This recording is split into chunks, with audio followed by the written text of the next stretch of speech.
오늘 오랜만에 신충민 자매님, 신정혜 집사님 동생 1년도 넘은 것 같아요. 오늘 오셔서 얼마나 감사한지 반갑습니다. 자매님 한번 일어서 주세요. 예, 오래간만에 오면 이렇게 환영을 받습니다.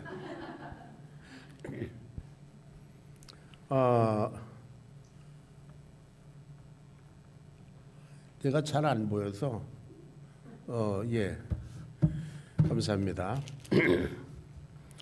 오늘 제목이 한가운데 일어서라, 그런 제목인데요. Stand up in front of everyone. 저는 어렸을 때부터 부끄러움을 많이 타는 그런 성격입니다. 그래서 사람들 앞에 서는 것이 늘 불안하고 불편하고 힘들었습니다. 우리 때는 국민학교라고 그랬는데요. 요새 초등학교라고 그러죠. 국민학교 때 어린이 회장을 했습니다. 그런데 그때는 매일 아침 조회라는 걸 했거든요. 전교생이 모여서 뭐 교훈을 막 외치고 그러는 조회라는 걸 했는데, 전교 어린이 회장이 뭐 하는 거냐면 앞에 나가서 구령 붙이는 거예요. 뭐 교장 선생, 뭐 국기에 대하여 경례, 뭐 교장 선생님에 대하여 경례 이런 거, 그리고 교훈 뭐 그러면 한 덩어리로 뭉치자, 바르고 굳세게 힘차게 나가자. 이게 우리 괴산군 불정면 목도 국민학교의 교훈이었었는데요. 예, 그런 거 하는 게 지금은 참 우습게 생각하는데, 그때는 어찌했으면 좀 피하고 싶은 그런 거였습니다. 아주 제가 소심한 그런 사람이에요. 그런데 참 놀라운 것은 지난 40여 년 동안 제가 사람들 앞에서 뭐 예배를 인도하고 설교를 하고 뭐 성경을 가르치고 뭐 전도를 하고 이런 걸 생각해 보면 참 이게 하나님께서만 하실 수 있는 기적이다. 저는 그렇게 믿습니다. 아멘. 예. 여러분 잘 안 믿어지시는 것 같은데, 예, 여하튼 이게 사실입니다. 지금도 저는 이렇게 지금도 사람들 앞에 서는 게 그렇게 좀 부담이 돼요. 예, 부끄럽습니다. 성경에는 참 놀라운 역사들이 많이 있는 거 여러분 잘 아시지만, 특별히 그 가운데 이스라엘의 첫 번째 왕 사울의 얘기가 나옵니다. 이스라엘 나라는 왕이 있어 본 적이 없었는데요. 그것도 첫 번째 왕으로 사울이 발탁됐습니다. 하나님께서 사무엘 선지에게 너 저기 가서 그 기스라는 사람의 아들 사울이 있는데 그 사람을 이스라엘 왕으로 세워라. 그래서 사무엘이 순종하고 가서 사울에게 얘기합니다. 하나님께서 너를 이스라엘의 왕으로 지목하셨다. 그러니까 사무엘상 9장 21절에 이 사람이 이렇게 얘기합니다. 다 같이 한번 읽어볼까요? 시작. 사울이 대답하여 이르되 나는 이스라엘 지파의 가장 작은 지파 베냐민 사람이 아니니까. 모든 가족 중에서 베냐민 지파는 모든 가족 중에서 가장 미약하지 아니하니까 당신이 어찌하여 내게 이같이 말씀하십니까? 이건 말이 안 됩니다. 전 감당할 수 없습니다. 그렇게 겸손했어요. 부끄러워했습니다. 이 사람은 아주 잘난 사람이라고 했어요. 이스라엘 백성 중에 가장 준수한 사람이고 그 키는 일반 백성들의 어깨 위가 있을 만큼 이렇게 아주 장대한 사람이었는데 부끄러움이 많은 사람이었습니다. 하나님께서 왜 하필 그런 사람을 선택하셨는지, 이 사람이 이렇게 꽁무니를 뺐는데요. 그래도 사무엘 선지는 하나님의 말씀에 순종해서 이스라엘 백성들에게 선포했습니다. 사울이 이제 초대 왕이다. 그러니까 사람들이 왕을 찾아서 막 헤매는데 없어요. 찾다 보니까 어디 있냐면 무슨 짐꾸러미 속에 이렇게 그 큰 덩치를 숨기고 있을 만큼 이렇게 부끄러움이 많고 자신감이 없고 어떻게 보면 또 겸손한 사람이었습니다. 그래서 하나님께서 오히려 쓰셨는지도 모릅니다. 여러분, 이와 같이 하나님은 참으로 놀라우신 일을 하시는 분이시잖아요. 저 미신을 섬기던 아브라함을 한 사람을 딱 부르셔서 그를 믿음의 조상으로 세우신 거 창세기에서 여러분 공부했잖아요. 그리고 이름 없는 한 작은 목동 다윗을 또 탁 찍어내서 그를 이스라엘 나라를 반석 위에 세우는 그런 위대한 일을 하게 된 그런 역사가 있습니다. 그런가 하면 이름 없는 어부 베드로, 요한, 야고보, 안드레 이런 사람들을 부르셔서 너희가 이제 사람 낚는 어부가 되리라. 그래서 하나님 우리 주님의 사역을 맡겨 주셨습니다. 그런가 하면 교회를 혹독하게 핍박하던 그 악한 사울을 딱 선택하셔서 이방인의 사도로 세우셨습니다. 그는 당시에 이스라엘 로마 당시 세계를 지배하던 로마 대제국을 향해서 복음을 들고 가는 그런 귀한 일을 한 사람입니다. 오늘도 하나님은 저와 여러분에게 뜻을 두고 계시는 줄로 믿습니다. 아멘.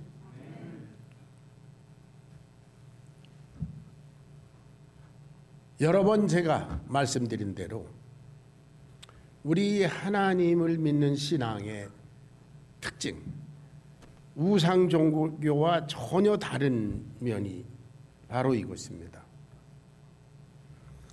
우상 종교, 미신은 하나님의 능력과 은혜와 긍휼을 이용해서 나의 야심과 소원과 욕망을 이루는 것입니다. 그것이 미신이 추구하는 거예요. 그러나 우리 하나님을 믿는 것은 하나님의 긍휼과 사랑과 놀라운 섭리가 나를 통해서 이루어지는 것입니다. 믿습니까? 전혀 다르지요. 그러니까 여러분 가운데 또 저도 마찬가지예요. 혹시 하나님 내 뜻을 이루어 주시옵소서, 하나님 이것을 해주세요, 그렇게 기도하는 사람이 있다면 한번 재고해 보셔야 합니다.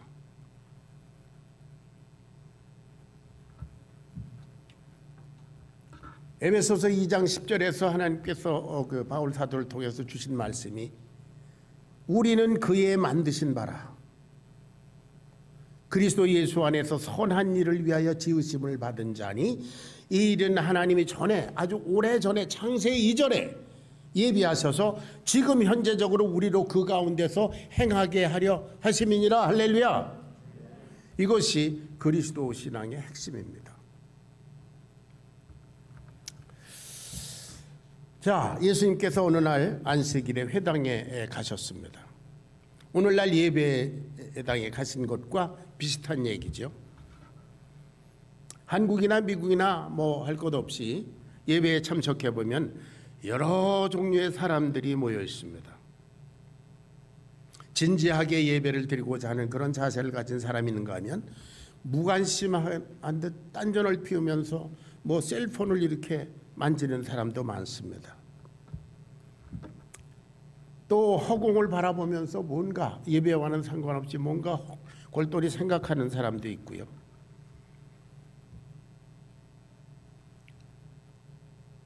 물론 조르는 사람도 있습니다.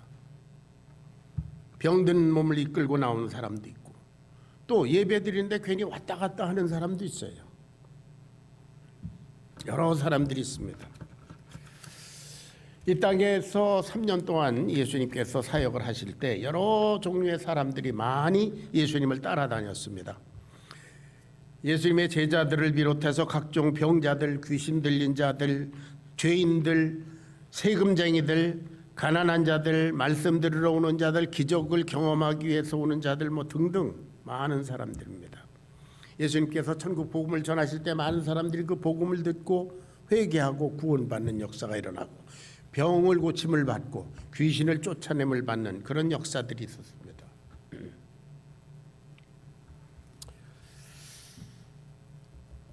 그런데 그 가운데 또 어떤 사람들이 있었느냐 하면은 예수님을 집요하게 따라다니면서 아주 주도면밀하게 예수님의 말씀과 그 행하시는 일을 분석하고 그런 사람들이 있었어요. 즉 바리새인들과 서기관들이라고 지칭되는 그 유대인들입니다. 이 사람들은 어떻게든지 예수님을 책잡아서 정죄하려고, 그래서 오늘도 말씀해 보니까 예수님이 안식일에 병자를 고치나 안 고치나 이렇게 유심히 보고 있었습니다.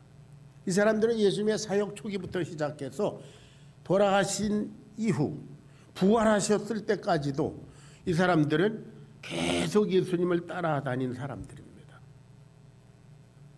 그래서 예수님에 대해서 아마도 가장 많이 알고 있었을 겁니다.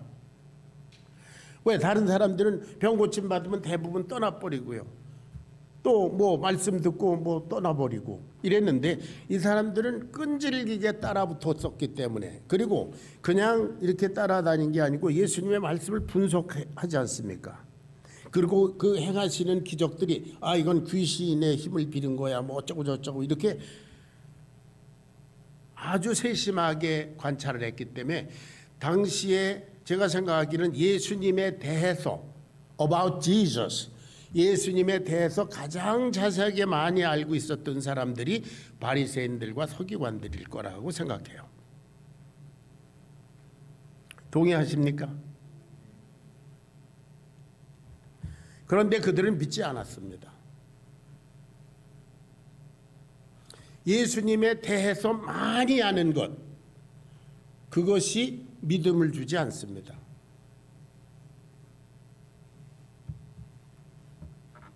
어떤 사람에 대해서 많이 안다고 해서 그 사람과 나와 인격적인 관계가 형성되는 것은 아닙니다.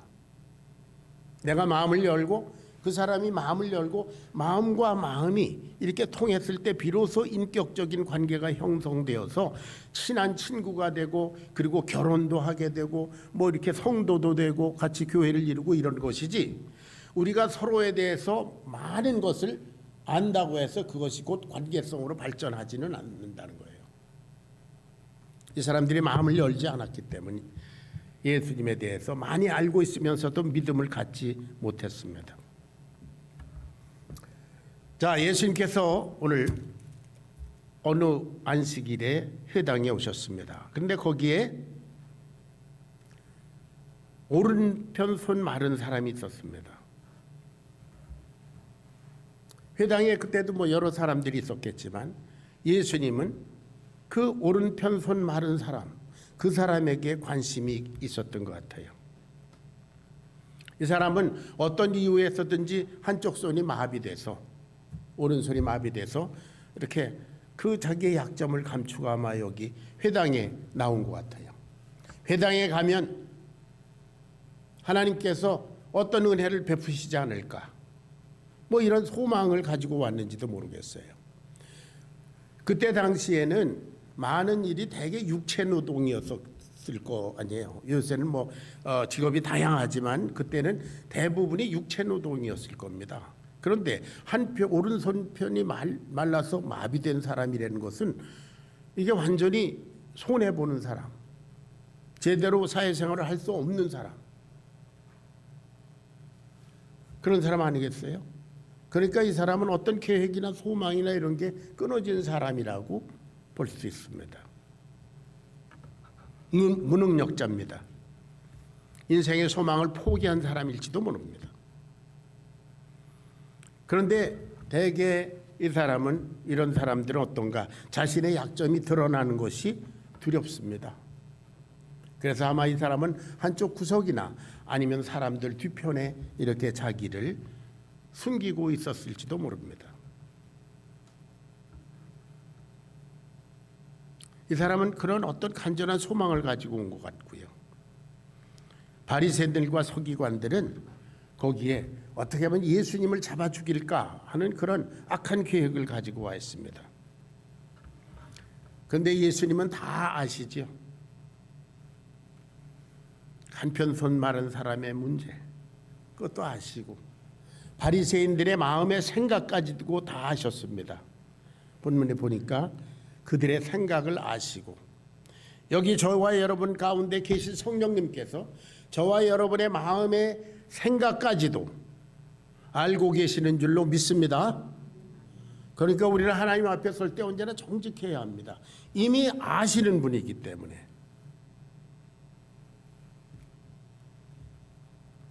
그리고 예수님께서 물으십니다. 너에게 묻노니 안식일에 선을 행하는 일과 악을 행하는 것, 생명을 구하는 것과 죽이는 것 어느 것이 옳으냐? 이랬는데 이 바리새인의 서기관들이 아무 말도 안 했어요. 잠잠했습니다. 마치 나는 아니야 그렇다는 식으로 대답을 안 했습니다. 사실 이 질문은 대답하기가 너무나 쉬운 거 아닙니까? 여러분, 안식일에 선을 행하는 것과 악을 행하는 것 어떤 것이 좋은 것입니까? 선한 일을 하는 게 당연히 좋은 거지요. 생명을 구하는 것 그렇지 않은 걸 어떤 것이 더 좋습니까? 너무나 쉬운 건데 대답을 안 해요. 왜? 자기 속에 딴 생각이 있거든요. 예수님은 그때 당시 회당에 있는 모든 사람의 생각과 형편과 사정을 다 아십니다. 오늘날도 마찬가지입니다.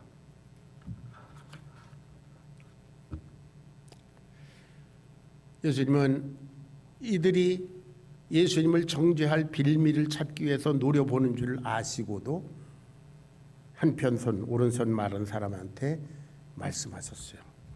고쳐주시기로 작정했기 때문에. Get up and stand up in front of everyone. 한가운데 일어서라. 이게 무슨 말씀입니까? 자기는 자기의 한편 손 마른 약점을 감추고 그리고 그저 군중들 속에 사람들 속에 숨어 있는데 한가운데 일어서라. 얼마나 당황했을까요? 오늘 우리 앉은 걸 봐도 대부분 알 수 있습니다. 이 한 중간 앞에는 아무도 안 앉잖아요. 굳이 양쪽 끝에 아니면 뒤에 조금이라도 저 멀리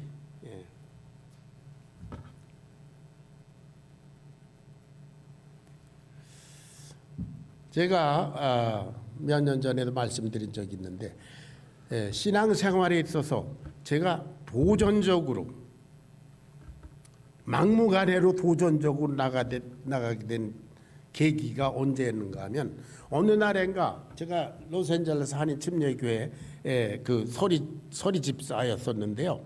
어느 날 기도하는 가운데 성령께서 내 마음 가운데 결단을 주셨어요.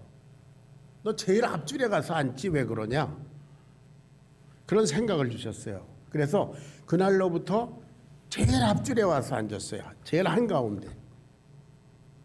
그때 내 목사님 김동명 목사님 저 제일 앞줄 왼쪽에 언제나 앉으셨는데 나는 제일 앞줄에 한가운데 여기 앉았어요. 거기는 뭐 장로님이나 안수 집사님 이 사람들도 바로 뒷자리에 앉는데 나는 제일 앞자리에 와서 앉았어요. 그때로부터 저는 의도적으로 그야말로 intentionally 적극적인 신앙생활을 담대하게 할 수 있었어요. 할렐루야. 그래서 목사 됐어요.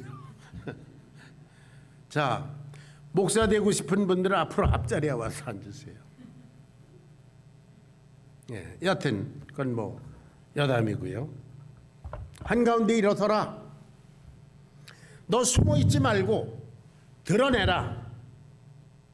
감추지 말고 오픈해라. 그런 뜻입니다. 누차 말씀드리지만 아담과 하와가 선악과를 따먹고 나무 숲속에 숨었잖아요. 그때 하나님은 나오라잖아요. 한가운데 일어서라, 너 거기서 나오라, 똑같은 얘기입니다. 예수님께서 군중을 향해서 말씀하셨습니다. 수고하고 무거운 짐진 자들아 다 내게로 오라. 할렐루야. 오면 해결되는데 안 오면 계속 수고하고 무거운 짐을 지고 있는 거죠. 아담과 하와가 숲속에서 나왔으면 용서함 받고 은혜 받고 새로운 인생을 살 수 있었는데 안 나왔기 때문에 여전히 죄 가운데 있고 그 죄가 우리들에게까지 영향을 주고 있습니다.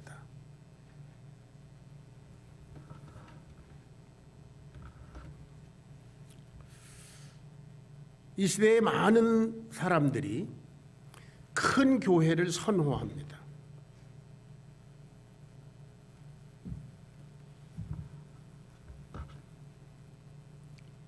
왜 그런지 아세요? 큰 교회 가면 좋은 점이 많기 때문에 그렇습니다. 유명한 설교자로부터 잘 준비된 그런 말씀을 들을 수 있고요. 성가대 그 또한 잘 준비된 아름다운 찬양을 들을 수 있습니다. 놀라운 공연을 보는 것 같아요. 그리고 몇천 명 이렇게 함께 우렁차게 부르는 복음성가, 박수 소리, 가슴이 두근두근하고 정말 감동이 됩니다. 그리고 여러 가지 잘 짜여진 성경 프로그램, 훈련 프로그램, 편리하고 안정감을 주는 그런 교회당 건물, 시설, 그리고 여러 가지 부문에서 자유롭게 참여할 수 있는 봉사의 기회, 이런 것들이 아주 조직적으로 잘 되어 있습니다. 그래서 원하기만 하면 여기 가서 봉사할 수 있고 저기 가서 할 수 있고 뭐 다 갖추어져 있습니다. 참 좋아요. 저도 1989년에 하용조 목사님이 인도하는 그 온누리교회 예배에 참석해 봤어요. 수천 명이 한꺼번에 찬양을 부르는데 가슴이 끓어오르고 그래요. 여러분, 그런데 한 가지 결정적인 약점이 있습니다. 큰 교회에는 자신의 신분이 드러나지 않는다는 사실입니다.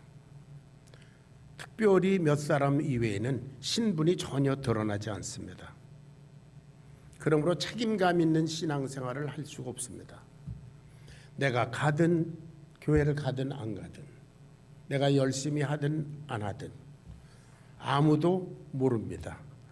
또 관심을 가지는 사람도 별로 없습니다. 우리 심충민 자매님 몇 년 만에 오니까 단번에 알아보잖아요. 예. 그리고 딱 옆에 보니까 백 권사님이 안 오셨네. 어디 편찮으신가? 이미영 집사님은 어째 손 집사님 혼자 놔두고 어디 가셨나? 오늘 일부 예배 나왔거든요. 왜 따로 왔나? 부부 싸움 했나? 여하튼 우리 하나하나 한가운데 일어서라 할 것도 없이 우리는 다 노출되어 있습니다. 여러분, 이것이 교회인 줄로 믿습니다. 이게 교회입니다. 많은 군중 속에 숨어 있는 것, 그것은 신앙생활이 아닙니다. 그건 교회가 아니고 군중이라고 하는 조직입니다. 저는 큰 교회를 비난할 뜻은 전혀 없습니다. 그러나 우리 신앙생활에 있어서 과연 우리들에게 무엇이 바른 길인가, 그리고 성경에 있는 교회는 어떤 건가를 찾아보니까 그래요. 그래서 큰 교회에 있으면 어때요? 피상적인 관계, 횡적인 사람들과의 관계도 피상적으로 맺습니다. 그죠? 서로 겉으로 보이는 그 정도. 그러면 어떻게 되냐면 그 결과는 하나님과의 관계도 피상적으로 발전할 수 있습니다. 왜? 내가 예배에 갔는지 안 갔는지 아무도 모르니까.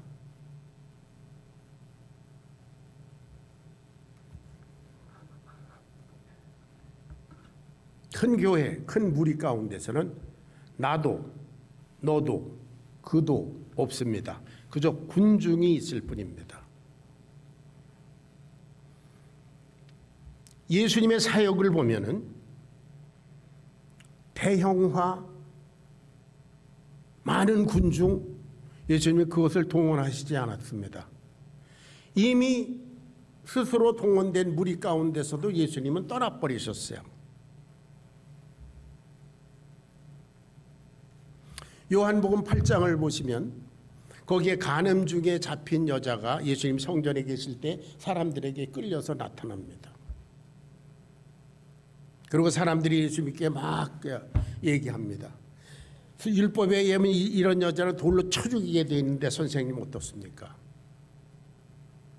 예수님께서 그걸 쳐다볼 수가 없어서 땅에다 뭘 쓰고 계셨어요. 계속 물어보니까 예수님 뭐라고 대답하셨죠? 너희 중에 죄 없는 자가 돌로 치라.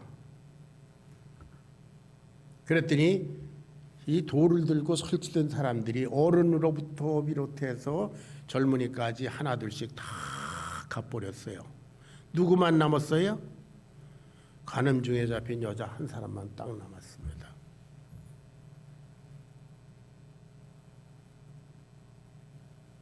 예수님의 은혜가 그에게 전달됐습니다. 말씀하시기를 나도 너를 정죄하지 아니하노니 가서 다시는 죄를 짓지 마라. 할렐루야.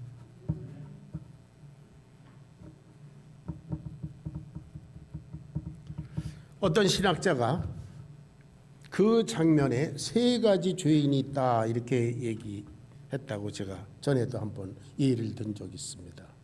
첫째는 무슨 죄인입니까? 간음 중에 잡힌 여자, 드러난 죄인. 두 번째는 가면을 쓴 죄인. 바리새인들과 서기관들처럼 이런 여자는 율법에 의해서 쳐 죽여야 합니다라고 선동을 하는, 의로운 척하는 가면을 쓴 죄인. 그들도 떠나갔잖아요. 자기 죄를 깨닫고. 그 다음에 세 번째는 뭐예요? 군중 속에 숨은 죄인. 군중이라고 하는 무리 가운데 다 죄인이었습니다. 몸을 숨기고 있었을 뿐입니다.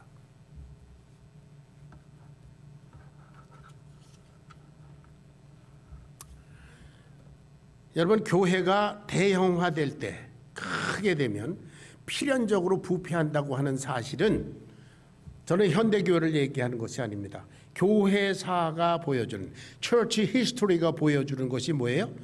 교회가 대형화하면 필연적으로 부패합니다. 2015년 11월 15일 제가 이 교회에서 첫 번 말씀을 전한 때였습니다. 그리고 바로 그 다음 주간에 저와 제 아내는 큰아들들과 함께 이렇게 그때 제 70회 생일을 기념해서 유럽 여행을 했습니다. 그때 그 바티칸에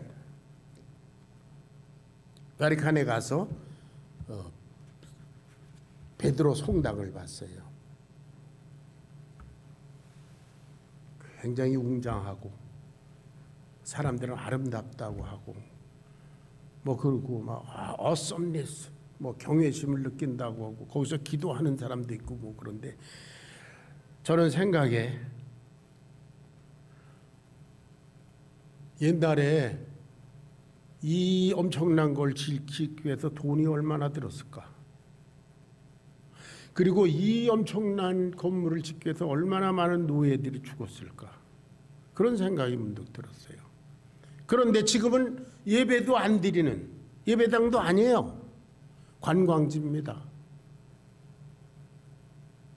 그래서 거기 계속 머물러 있는 게 왠지 우리 주님께 죄를 짓는 것 같은 생각이 들어서 그냥 후닥후닥 하고 나와버렸어요. 대충 보고 그냥 나와버렸어요. 제 아내는 뭐 그림 그리는 사람이니까 거기는 그림을 좀 자세히 보고 싶었을 거예요. 그런데 가자 그러고 나와버렸어요. 예수님 역사의 현장을 몇 가지 볼까요?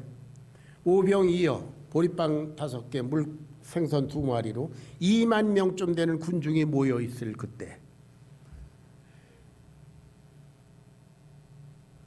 마이크로폰도 없고 그런 스피커도 없을 시절에 2만 명이 모였다면 엄청난 거잖아요. 그런데 예수님 어떻게 하셨어요? 이 사람들이 예수님의 복음에는 관심이 없이 빵만 먹겠다고 예수님을 억지로 잡아 임금 삼으려고 하니까 예수님은 혼자 산으로 떠나버리셨어요. 예수님은 그런 분이십니다. 요한복음 2장에 보면 예수님께서 6월절에 그 예루살렘에 계실 때 거기서 기적과 능력을 행하시고 말씀을 가르치고 그러니까 많은 사람들이 모여들었다 그랬어요. 요한복음 2장 23절 25절을 읽어보겠습니다. 다 같이 시작. 6월절에 예수께서 예루살렘에 계시니 많은 사람이 그 행하시는 표적을 보고 그의 이름을 믿었으나 예수는 그의 몸을 그에게 의탁하지 아니하셨으니 이는 친히 모든 사람을 아심이요 또 사람에 대하여 누구의 증언도 받으실 필요가 없었으니 이는 그가 친히 사람의 속에 있는 것을 아셨음이니라. 얘들이 왜 나를 따라다니는지, 이 군중이 왜 이렇게 모여 있는지 그 속마음을 아시고는 예수님은 그들에게 의탁치 아니하셨다. 오순절에 성령이 내리신 이후에 제자들이 능력을 받고 담대하게 복음을 전하니까, 예를 들자면 베드로가 말씀을 전할 때 하루에 3,000명이 예수님께 나오는 그런 놀라운 역사가 있었어요. 그래서 예루살렘 교회가 단번에 약 한 2만여 명쯤 됐었다고 합니다. 그런데 그게 계속됐나요? 하나님의 뜻은 무엇입니까? 스데반 집사의 그 핍박, 순교 사건을 통해서 예루살렘 교회에 큰 핍박이 일어나서 사도들 외에는 다 유대와 사마리아로 다 흩어져 버렸다. 하나님께서 흩어버리셨어요.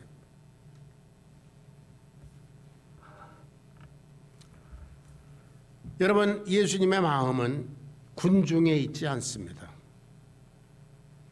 세상이 기대하는 물량적인 역사를 추구하지 않습니다.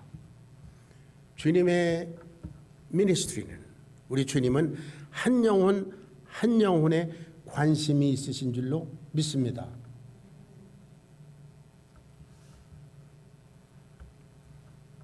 여기 있는 한편 손 마른 사람, 7 귀신이 쫓겨나갔다는 그 막달라 마리아, 사마리아 여인, 거라사 지방의 광인, 그 미치광이 같은 사람, 세상이 버린 사람, 소경된 자, 당신 앞에 나온 문둥병자, 나면서부터 소경된 거지. 예수님은 선한 목자이십니다. 선한 목자는 목축업을 거대하게 하는 기업인이 아닙니다. 요한복음 10장 3절에 보면 선한 목자는 양의 이름을 각각 불러내신다 그랬습니다. 여러분, 주위를 돌아보면서 눈인사를 나누시기 바랍니다.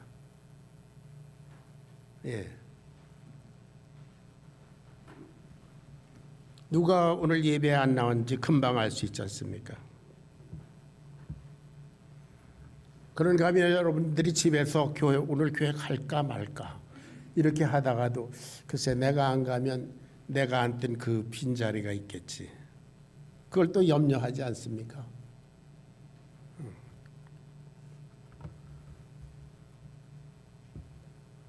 사랑하는 여러분, 한가운데 일어서라. 이것은 자신을 드러내라는 것입니다. 예수님 앞에 마주서라는 뜻입니다.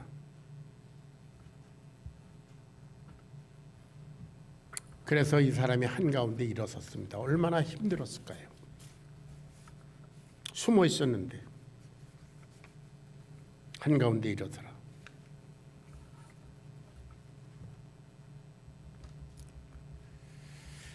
자, 그뿐이 아닙니다.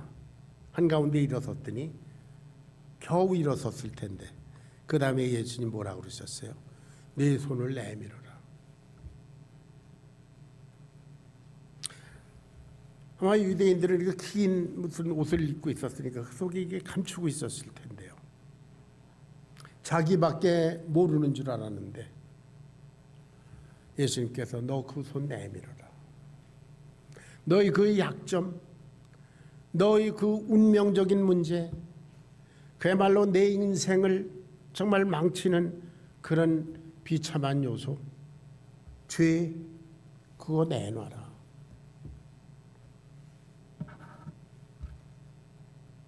내밀었더니 회복되었더라. 할렐루야.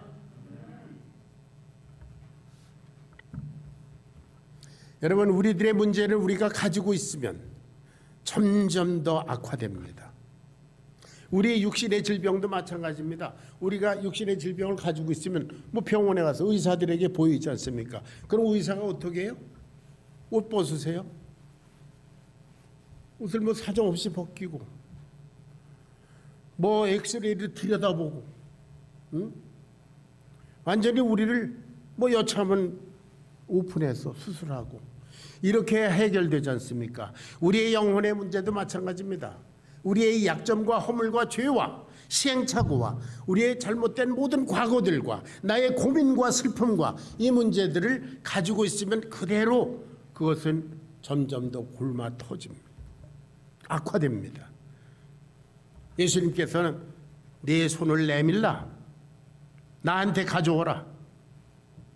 I know what to do. 내가 해주겠다. 내 손을 내밀라. 예수님이 장난하십니까? 아니지 않습니까? 내밀매 회복되었더라. 할렐루야. 계획을 가지시고 내밀라 그러셨어요.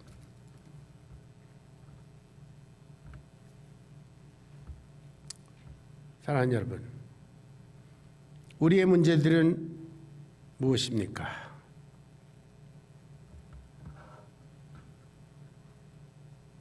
나는 어떤 사람입니까? 여기 우리와 함께 계신 성령님께서 아무개 한가운데 일어서라. 너 자신을 드러내라.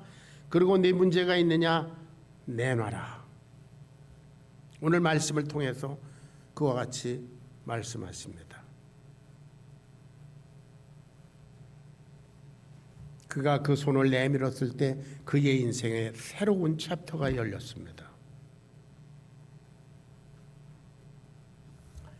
팬데믹으로 인해서 우리는 수양회 취소하기로 했지 않습니까? 그 대신에 우리는 피크닉을 하기로 했고, 또 다른 프로그램이 뭐냐 하면은 구원 간증문 쓰기잖아요.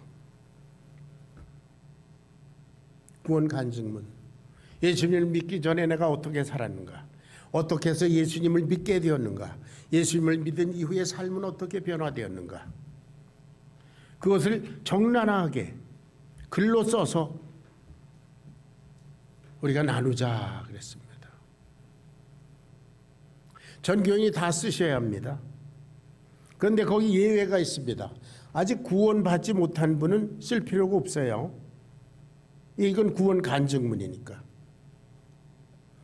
아직 예수님을 영접하지 아니하신 분은 그저 다른 분들이 써온 걸 그냥 듣고 어떻게 할까를 결정하시면 됩니다. 여러분 다 쓰시기 바랍니다. 아멘. 전 교인이 다 쓰기. 저도 새로 또 쓸 테니까 홍 목사님도 쓰실 거고 우리 다 다시 써서 정말 적나라한 나의 옛 모습 그리고 현재의 모습, 우리가 서로 나누는, 우리가 서로 내미는, 우리가 서로 한가운데 일어서는 그런 역사가 있게 되기를 축원합니다. 한가운데 일어서라. 그리고 네 손을 내밀라. 사실은 성령님께서, 주님께서 성령으로 여기 계세요. 예수 그리스도는 어제나 오늘이나 영원토록 동일하시다고 하지 않았습니까?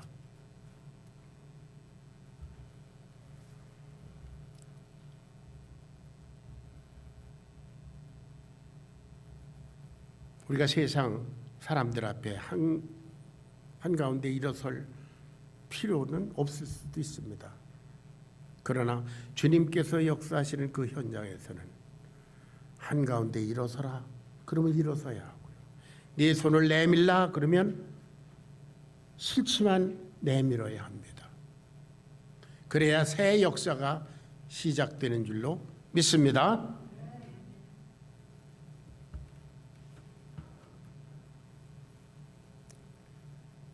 지금 이 시간 제가 성령님을 대신해서 여러분께 묻겠습니다.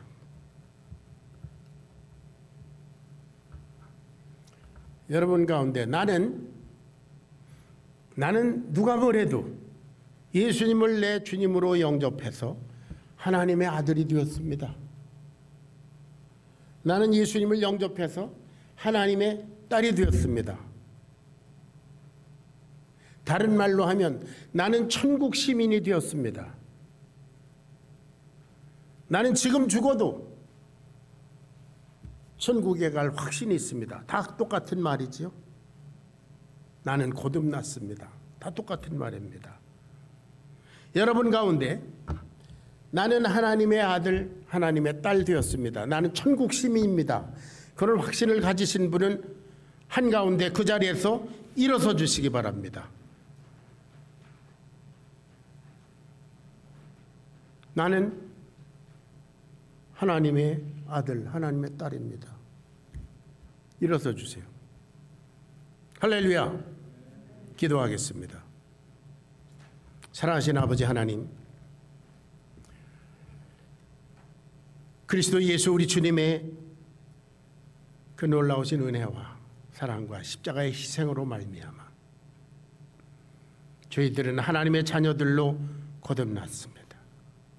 이것이 사람에게서 난 것이 아니요 사람으로 말미암은 것이 아니요 오직 하나님께로서 난 역사인 줄로 믿습니다. 영접하는 자 곧 그 이름을 믿는 자들에게는 하나님의 자녀 되는 권세를 주셨다고 하신 대로 저희들이 주님을 저희들의 인생의 주인으로 모셔드렸습니다. 저희들은 천국 시민입니다. 이제 주님 배울 그날까지 주님께 영광을 올려드리는 그런 충성스러운 주의 자녀들로 승리하도록 성령님께서 인도하여 주시옵소서.